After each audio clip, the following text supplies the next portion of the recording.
Moral സ്റ്റോറീസിലേക്ക് സ്വാഗതം. അനസ് തൻ്റെ കുട്ടികളുമായി ഉംറ തീർത്ഥാടനത്തിന് പോകുന്നു. എയർപോർട്ടിൽ നിന്നും ബസ്സിലാണ് ഉംറ യാത്ര. ഒപ്പം അവൻ്റെ 3 വയസ്സുള്ള ഇരട്ടസുന്ദരി കുട്ടികളായ സിയയും നിയയും ഉണ്ടായിരുന്നു. അവൻ്റെ നെഞ്ചിൽ ഒട്ടിച്ചേർന്ന് 2 പേരും ഉറങ്ങുന്നു. ആ ബസ്സിൽ മറ്റു തീർത്ഥാടകർ അവരെ ഉറ്റുനോക്കുന്നുണ്ടായിരുന്നു. അതിനിടയിൽ പ്രായം ചെന്ന സ്ത്രീകൾ ഇങ്ങനെ പറയുന്നു: ഉമ്മയില്ലാതെ ഇത്രയും ദൂരം വാപ്പയുടെ കൂടെ. അവർക്ക് അത്ഭുതമായി. ഒന്ന് കരയുക പോലും ചെയ്യുന്നില്ല. പിന്നെ ഒരു ഉമ്മ എങ്ങനെ ചെയ്യുന്നുവോ അതുപോലെ തന്നെ അനസും. 3-4 മണിക്കൂർ യാത്രയുണ്ട് പുണ്യനഗരത്തിലേക്ക്. ഇതിനിടയിൽ അതിലെ ഒരു മുതിർന്ന ഉസ്താദ് ഓരോ കാര്യങ്ങളും പറഞ്ഞു കൊടുക്കുന്നു. എപ്രകാരം ഉംറ, എന്തിനു വേണ്ടി ഉംറ എന്നൊക്കെ പറഞ്ഞുകൊണ്ട് ആള് മടങ്ങി. അനസ് ചെറുതായൊന്ന് കണ്ണടച്ചു. ഉറങ്ങിയതല്ല, കണ്ണുനീരാരും കാണാതിരിക്കാൻ അവൻ ഓർത്തു വിവാഹത്തിന് മുമ്പും പിന്നീടുമുള്ള കാലത്തെപ്പറ്റി. അവൻ്റെ പഠനകാലം വലിയ നല്ലതൊന്നും പറയാനില്ല. കാരണം പെൺകുട്ടികൾക്കെന്നും ഒരു ശല്യക്കാരൻ, പിന്നെ നാട്ടിലും അങ്ങനെ തന്നെ ഒരു പൂവങ്കോഴി. സ്ത്രീ വിഷയത്തിൽ വലിയ താല്പര്യമായിരുന്നു. ഇവനെ പേടിച്ച് വീട്ടിൽ ജോലിക്ക് വെച്ചിരിക്കുന്ന പെണ്ണിനെ അടക്കം പറഞ്ഞയക്കേണ്ടി വന്നിട്ടുണ്ട്. അവൻ്റെ കോളേജ് പഠനം കഴിഞ്ഞ് ഡിഗ്രി കഷ്ടിച്ചു പാസ്സായി. വാപ്പയും ഉമ്മയും ഏക മകന് ജോലിയൊന്നും നോക്കിയില്ല. പകരം ഒരു പെണ്ണ് കെട്ടിക്കാൻ തീരുമാനിച്ചു. നാട്ടുകാരുടെ വാക്കുമാനിച്ചാണ്. മകൻ കേടായാൽ പരീക്ഷിക്കുന്ന ഒരു മാർഗം പെണ്ണുകെട്ടലാണല്ലോ. അവർ അതിനു തുനിഞ്ഞു. അനസും സന്തോഷത്തിൽ. പറഞ്ഞിട്ടെന്ത് കാര്യം, ഒരൊറ്റ കുടുംബത്തിൽ നിന്നും പെണ്ണ് കൊടുത്തില്ല. അവസാനം അവൻ്റെ അമ്മായിയുടെ മകൾ അൻസിയ തയ്യാറായി. വിവാഹം നടന്നു. പറഞ്ഞിട്ടെന്താണ്, പിന്നെയും ശങ്കരൻ തെങ്ങിൽ തന്നെ എന്ന സ്ഥിതിയാണ് അനസിന്. എങ്കിലും അൻസിയ അവനെ വെറുത്തില്ല. ചില സ്ത്രീകളുമായി മറ്റും ബന്ധമുണ്ടെന്നറിഞ്ഞിട്ടും അൻസിയ കണ്ണടച്ചു. അവൾ ദൈവത്തോടായി മാത്രം അവളുടെ നൊമ്പരങ്ങൾ പങ്കുവെച്ചു. എൻ്റെ ദൈവമേ, എൻ്റെ പാതിയെ നേർവഴിക്ക് നടത്തണേ, അദ്ദേഹത്തിന് സുഖവും സന്തോഷവും ആരോഗ്യം നൽകണേ എന്ന് മാത്രമേ അവൾക്ക് പറയാനുള്ളൂ. സ്വന്തമായി ഒന്നും പറയാനില്ല അവൾക്ക്. എല്ലാം അനസിന് വേണ്ടി മാത്രം ജീവിക്കുന്ന മതബോധമുള്ള ഒരു പെണ്ണ്. വർഷാന്ത്യം അൻസിയ ഗർഭിണിയായി. സ്കാൻ ചെയ്തു ഇരട്ടക്കുട്ടികളാണ്. വീട്ടിൽ സന്തോഷത്തിന്റെ തിരത്തല്ലിൽ. മാസങ്ങൾ അങ്ങനെ 8ആയി. അവൾ നമസ്കാരപ്പായിലിരുന്നു. വല്ലാത്ത വയറുവേദന. അൻസിയ കരഞ്ഞു. പടച്ചോനെ, എൻ്റെ ഈ നമസ്കാരം പൂർത്തിയാക്കണേ. വേദന കടിച്ചമർത്തി നിസ്കാരം പൂർത്തിയാക്കി. ഉമ്മ എന്ന് വിളിച്ച് കരഞ്ഞു മറിഞ്ഞു വീണു. പെട്ടെന്ന് തന്നെ ഉമ്മയും വാപ്പയും അൻസിയയെ അടുത്തുള്ള ഗൈനോ ആശുപത്രിയിൽ പ്രവേശിപ്പിച്ചു. ഡോക്ടർ പറഞ്ഞു, ഇത് പ്രസവവേദനയല്ല, മറ്റെന്തോ കാരണമാണ്. ചെക്ക് ചെയ്തു. പെട്ടെന്നാണ് ആ ഞെട്ടിപ്പിക്കുന്ന വാർത്ത അറിഞ്ഞത്. വയറിൽ ക്യാൻസർ പിടിപെട്ടിരിക്കുന്നു.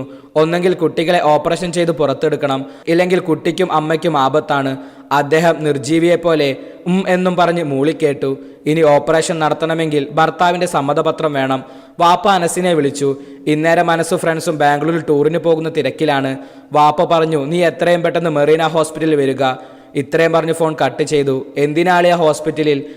അതറിയില്ല, നമുക്ക് പോകും വഴി കയറാം. ഇപ്പോൾ ഇത് നടക്കട്ടെ. മച്ചു, നീ പറഞ്ഞ പോലെ അവൾ എവിടെ വരൂടാ? അനസ് ഫ്രണ്ട്സിനോട് ചോദിച്ചു. അളിയ, നമുക്കുള്ള മുതലല്ലേ. വാഹനം പുറപ്പെട്ടു. ആശുപത്രി പടിയിൽ നിർത്തി. അനസ് പുറത്തിറങ്ങി. അകത്തേക്ക് നടന്നു. വാപ്പയെ കണ്ടു. എന്താ ഉപ്പ? നിന്റെ ഒരു ഒപ്പ് വേണം. അതിട്ടിട്ട് മോൻ എവിടെ വേണമെങ്കിലും പോയിക്കോളൂ. പേപ്പർ അനസിനു നേരെ നീട്ടി. അതിലിങ്ങനെ: ഓപ്പറേഷൻ മൂലം ഭാര്യ ആയ അൻസിയ മരിച്ചാൽ ആശുപത്രി ജീവനക്കാർ ഉത്തരവാദികളല്ല. ഭർത്താവായ അനസിന്റെ സമ്മതത്തോടെയാണ് ഈ ഓപ്പറേഷൻ ചെയ്യുന്നത് എന്ന സമ്മതപത്രമാണ്. എന്നാൽ അവനതൊന്നും വായിക്കാതെ അൻസിയുടെ മുന്നിൽ നിന്നും ഒപ്പിട്ടു.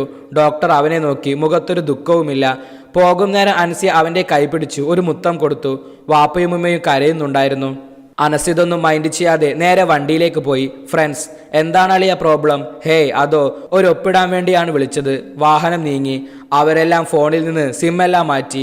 ഇനി ആരും ശല്യം ചെയ്യരുതെന്ന കരുതലോടെ ബാംഗ്ലൂരിലെത്തി ലോഡ്ജ് ബുക്ക് ചെയ്തതിൽ കയറി. അനസിന് വെപ്രാളമായി.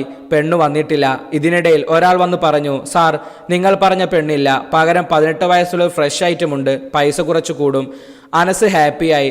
ഏതാനും മണിക്കൂറുകൾ കഴിഞ്ഞു. അവളെത്തി. അവൻ്റെ ആഗ്രഹങ്ങൾ നിറവേറി. 2 ദിവസം അവിടെ ചിലവഴിച്ചു. നാട്ടിലേക്ക് പുറപ്പെടാൻ തുടങ്ങി. ആ സമയം എല്ലാവരും സിമ്മെടുത്ത് ഫോണിലിട്ടു. അനസ് ഡാറ്റ തുറന്നു. FB ബാംഗ്ലൂർ ഫോട്ടോസ് പോസ്റ്റുവാനെ നോക്കിയപ്പോൾ അതിലാദ്യ അപ്ലോഡ് ടൈം ലൈനിൽ അവൻ്റെ ഭാര്യ മരണപ്പെട്ടു എന്ന വാർത്ത. ഒന്ന് ഞെട്ടി അവൻ വാപ്പയെ വിളിച്ചു. വാപ്പ അവിടെ ഇല്ലെങ്കിലും ഒന്നുമില്ല മോനെ, നിനക്കിന് ശല്യമായി ആരും വരില്ലെന്ന് പറഞ്ഞ് ഫോൺ കട്ട് ചെയ്തു. വാഹനം അനസിന്റെ വീട്ടുമുറ്റത്തെത്തി. അവനു വേണ്ടി എന്നും കാത്തിരുന്ന പോലെ അന്ന് അവൾ ശീതീകരിച്ച പെട്ടിക്കുള്ളിൽ അവനു വേണ്ടി. അവന്റെ കണ്ണിൽ നിന്നും ആദ്യമായി കണ്ണുനീർ പൊടിഞ്ഞു. അവൻ അവളുടെ നെറുകയിൽ ചുംബിച്ചു. അവന്റെ ചെവിയിൽ അവൾ മന്ത്രിക്കുന്നതായി തോന്നി. നമ്മുടെ കുഞ്ഞുങ്ങളെ നോക്കണം. ഞാൻ പോവുകയാണ്. പെട്ടെന്ന് അനസ് കുട്ടികളുടെ അടുത്തേക്ക് ചെന്നു അവരെ വാരിപ്പുണർന്നു.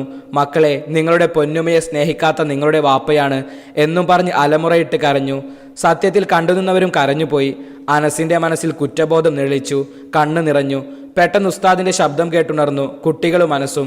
സഹോദരങ്ങളെ, നമ്മുടെ പുണ്യനഗരി എത്താൻ ഏതാനും നിമിഷങ്ങൾ മാത്രം. നിങ്ങൾ ദ്വാ ചെയ്യുക, ആഗ്രഹങ്ങൾ പറയുക, അറിഞ്ഞും അറിയാതെയും ചെയ്ത തെറ്റുകൾ പുറത്തു മാപ്പാക്കണമെന്ന് ദൈവത്തോട് പറയുക.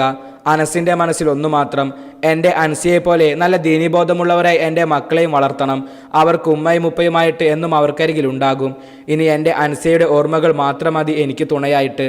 കാരുണ്യവാനായ ദൈവമേ, എൻ്റെ പ്രാർത്ഥന കൈക്കൊള്ളണമേ. കണ്ണുനീർ തുടച്ച് മക്കളെ ചുംബിച്ച് ബസ്സിൽ നിന്നും അവർ ഇറങ്ങി യാത്രയായി. രചന നാസിർ ഇച്ചൂസ് കളത്തിങ്ങൽ.